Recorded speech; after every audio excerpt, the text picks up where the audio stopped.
Hi, my name is Carl, and today I'm going to show you how to make the inventory bar disappear in Minecraft. It's good to know how to do this because sometimes it can get in the way with a project that you're trying to work on, or you might accidentally hit the wrong button and make it disappear and you need to see it again.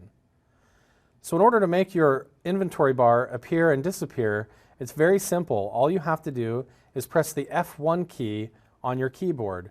And you'll see that there's nothing in my hand now and there is no inventory at the bottom of the screen.